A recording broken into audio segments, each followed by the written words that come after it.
Welcome to the 29th lecture of course Polymer Science and Technology. Today we will start the fourth unit of the course, Polymer Processing. So what is the polymer processing? Processing of polymers means conversion of polymer raw material into useful product like dashboard of a car, cabinet of television, mobile phone cabinet, bucket, mug, and there are many products which are molded by the plastic raw material. So polymer processing we can divide into two categories.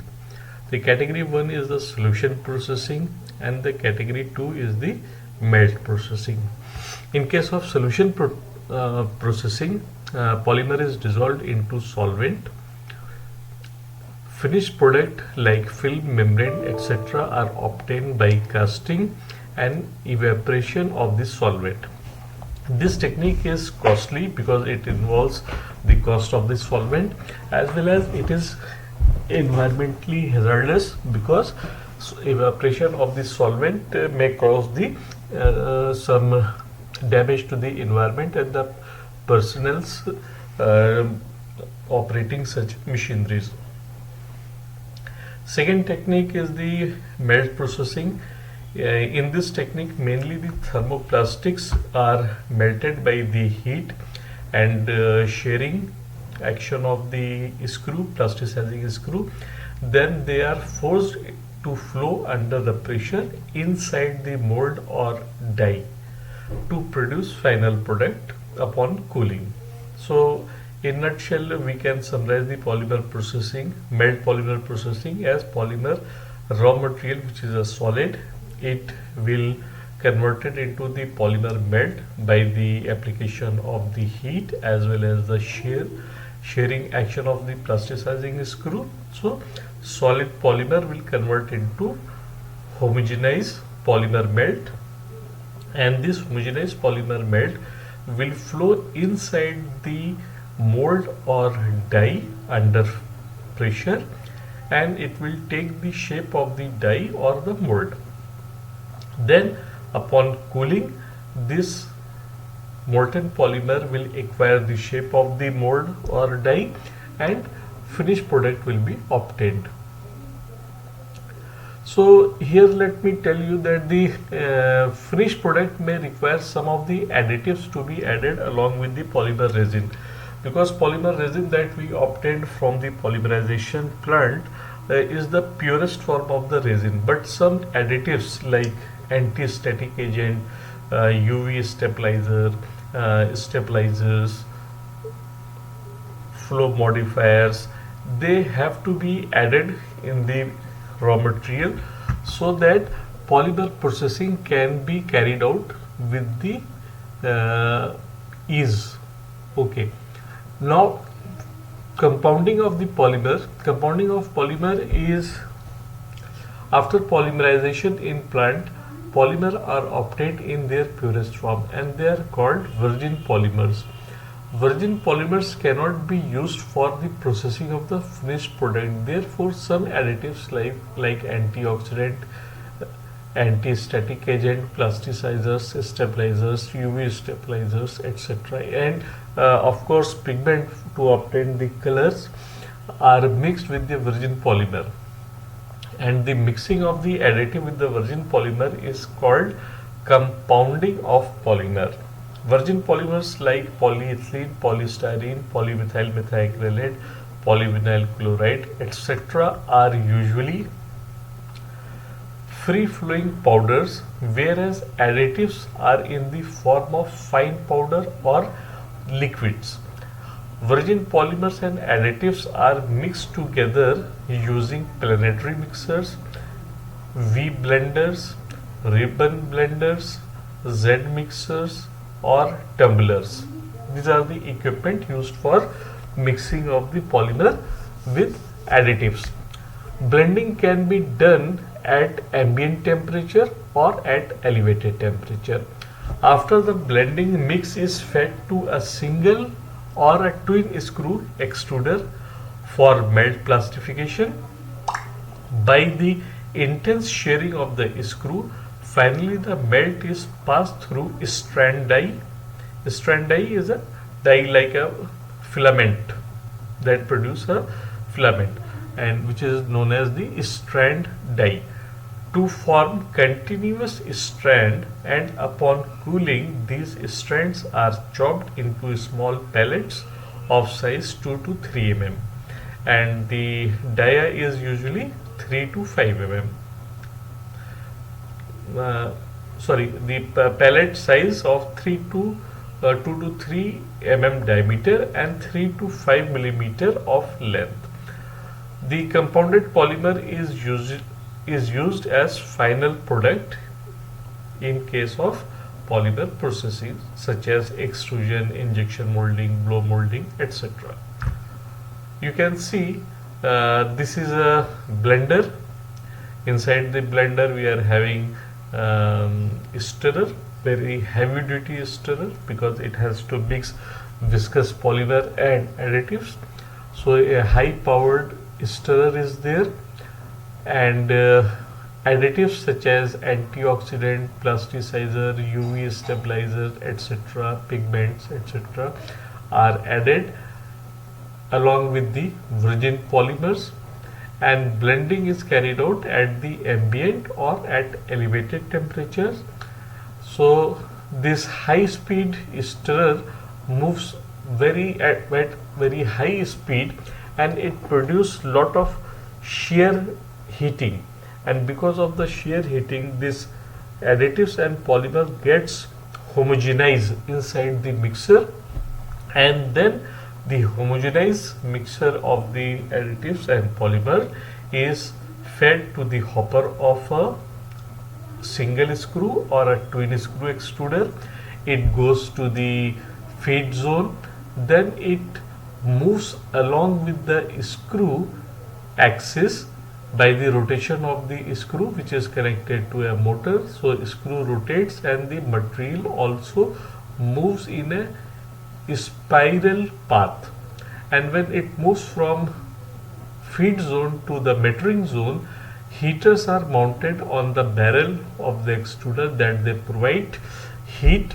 So polymer gets completely melted in the compression zone and metering zone, and by the application of the intense shear mixing it gets completely homogenized and melted at the end of the metering zone.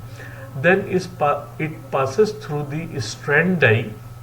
This strand die converts the polymer stream into strand or a filament kind of, you can understand it. It makes the several threads of diameter 2 to 3 mm, and these threads passes through a cooling tank so that their temperature is reduced, and when it emerges out of the cooling tank it is completely solidified, and there is a puller used. It is being used to maintain the tension in the strand coming out from the extruder, and then this strand goes into the strand chopper, where a circular strand chopper continuously cuts the strand into pieces of 3 to 5 mm length, and finally these pellets are being collected in a storage bin. So this is the compounding operation, and these pellets are packed into usually 25 kilogram bags and sold in the market, from where the polymer processor, the person or the company who is going to process the polymer into the finished product. So from where the polymer processor buy it and melt process to produce finished product.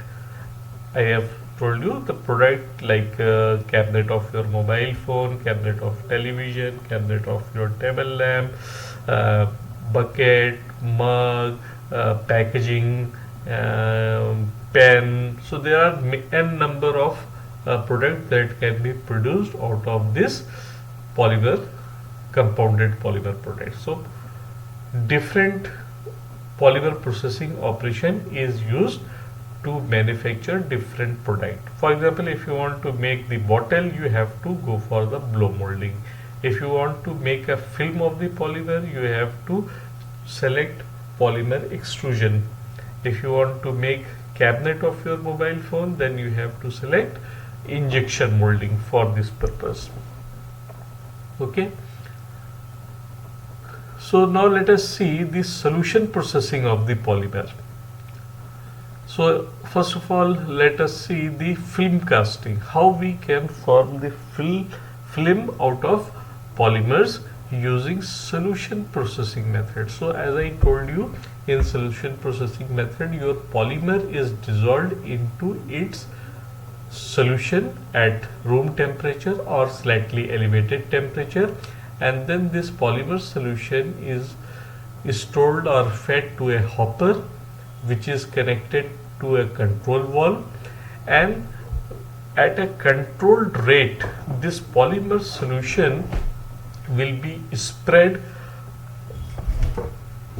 width-wise along the width of the metallic belt, endless metallic belt. So there is a arrangement that this metallic belt is continuously moving, and this polymer solution is being spread on the metallic belt along the width of this belt.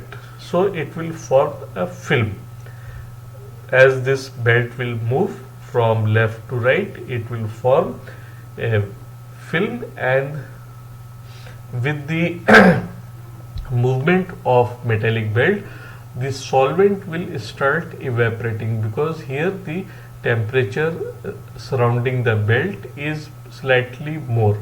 So solvent will evaporate, and when the film will reach to this end, the solvent is completely removed and only polymer is left onto the endless metallic belt, and which is removed with the help of a sharp object, sometimes known as the doctor blade, and this then this film is passed through the nip of rollers, and it goes to the wind up roll, where it is continuously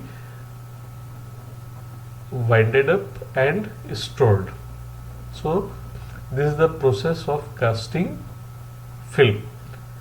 So in this technique, the solution of appropriate concentration of the polymer in a suitable solvent is allowed to fall at a pre-calculated rate on an endless metallic belt of a high finish, moving at a constant speed. A continuous sheet of polymer solution is thus formed on the surface of the metallic belt. When the solvent is subsequently evaporated under the controlled condition, a thin film of polymer is formed on the surface of the belt. The film could be removed simply by stripping out. Most of the commercially available varieties of cellophane film or sheet and photographic films are prepared by this process. The second method of solution processing is die casting.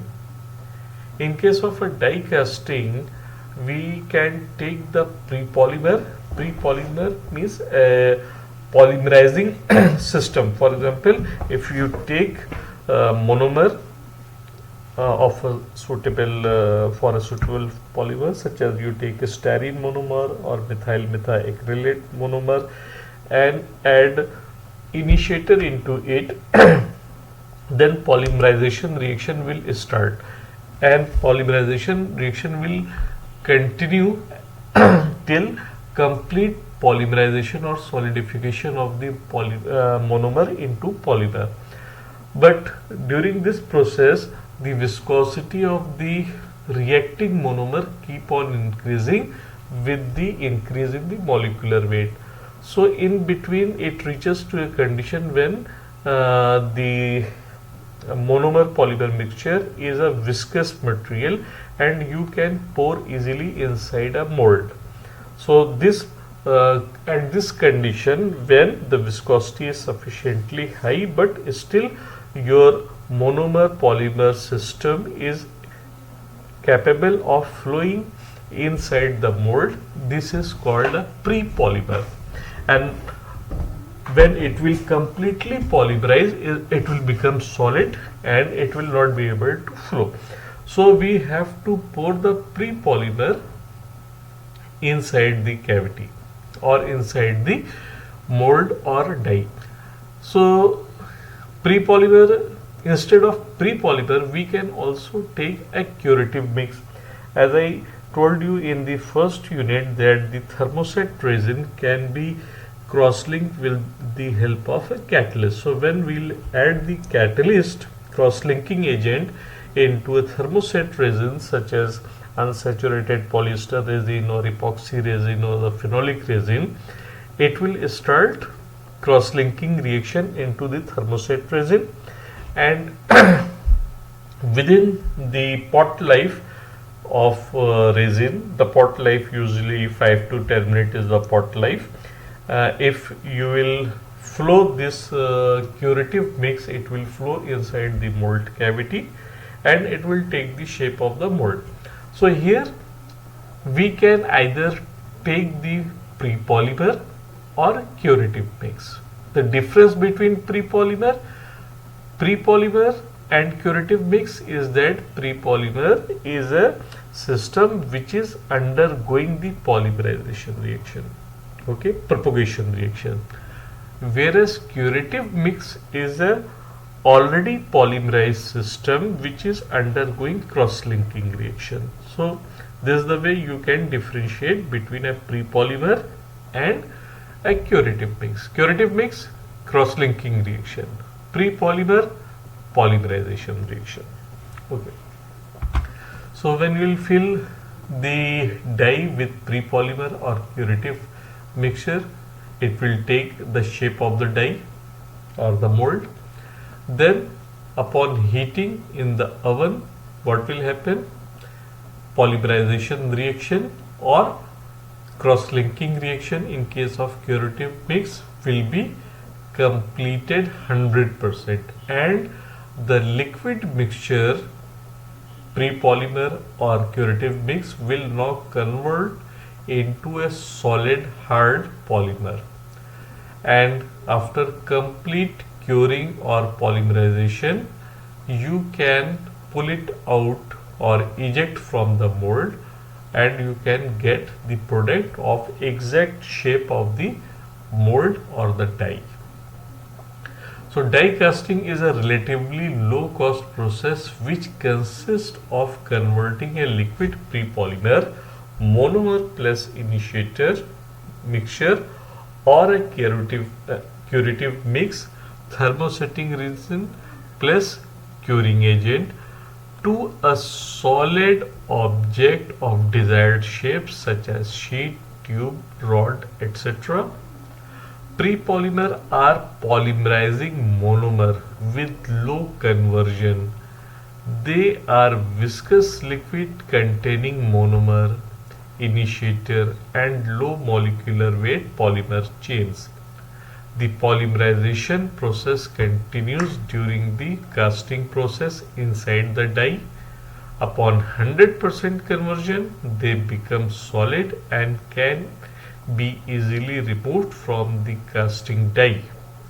Mainly polystyrene, polymethyl methacrylate, which is known as acrylic, are used for this process. Curative mixture is a catalyzed thermosetting resin. Catalyst is added to the resin to start the cross-linking reaction. The curative mix is poured into casting die within the pot life of the catalyzed resin. Once the curing or cross-linking reaction is completed, the liquid resin is transformed into the solid polymer casting. Okay. Now the third type of solution processing is rotational casting method, or sometimes it is known as roto casting method. And there is another similar technique for thermoplastic or melt processing, which is the rotational molding or rotomolding. So you should differentiate between rotational molding and rotational casting. Rotational casting will involve the pre-polymer or the curative mix, and rotational molding will involve the thermoplastic material that undergoes the melt processing. So keep it in mind, rotational casting is a solution processing technique, whereas rotational molding is a melt processing technique. Okay, so here we are talking about the rotational casting. Under the melt processing, we will see the rotational molding as well in the coming lectures. Pre-polymer or polymer solution or curative resin mixture is fed to the mold cavity in such a way that the amount of pre-polymer is sufficient to coat the wall of the cavity. Okay, now first of all let me explain you the construction of the rotational molding setup. Here is a mold. This H1 is the mold, metallic mold, and it can be separated into two halves. You can see the direction of the arrow. The top lid can be removed. So there is a cavity inside. So what you have to do, you have to open this mold by removing the top lid, and you have to pour some amount of pre-calculated amount of polymer solution or curative mixture inside the cavity, and then you have to close the lid or the upper portion of the mold and tight it properly so that there is no chances of the leakage. Now this mold is attached to axis, basically two axes. One is the primary axis, another one is the secondary axis. So this mold can be rotated along the x-axis.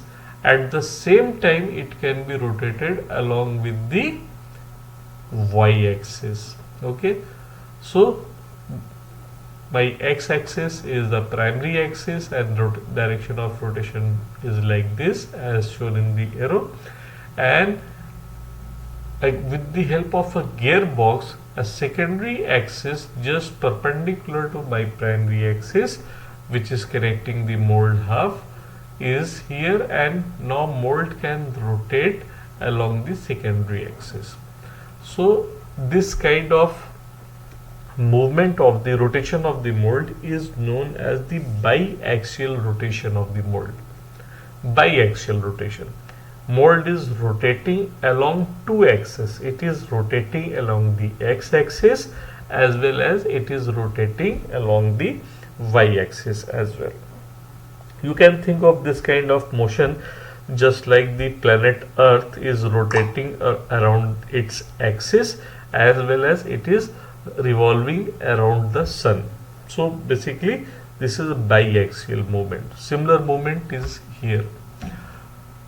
So why biaxial movement is required? Because we want to coat this pre-polymer or the curative resin inside the mold cavity to each and every portion of this mold cavity. Okay. So by biaxial rotation, the resin or the polymer solution will make a thin coating on the wall of my cavity. Correct. At the same time, curing reaction or polymerization reaction will continue, and after some time 100% conversion of the pre-polymer will be done, or the 100% cross-linking will be completed. Then this layer of the polymer onto the inner wall of the cavity will be a hard solid polymer surface. So it will produce a hollow part, a component which is hollow from inside. Okay,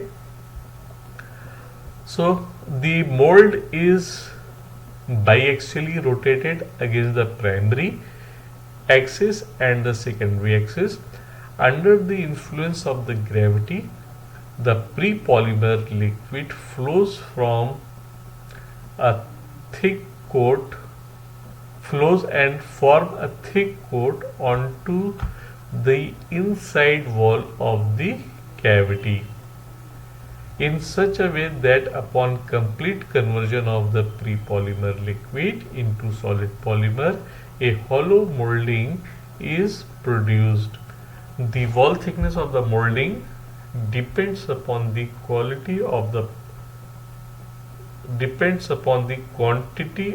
pre-polymer fed to the mold cavity. So if the quantity of the pre-polymer or curative mixture is more, a thicker wall will be produced. So this was the end of 29th lecture. We'll continue the melt processing in next lecture, and I hope you must have understood and enjoyed this lecture. Thank you very much.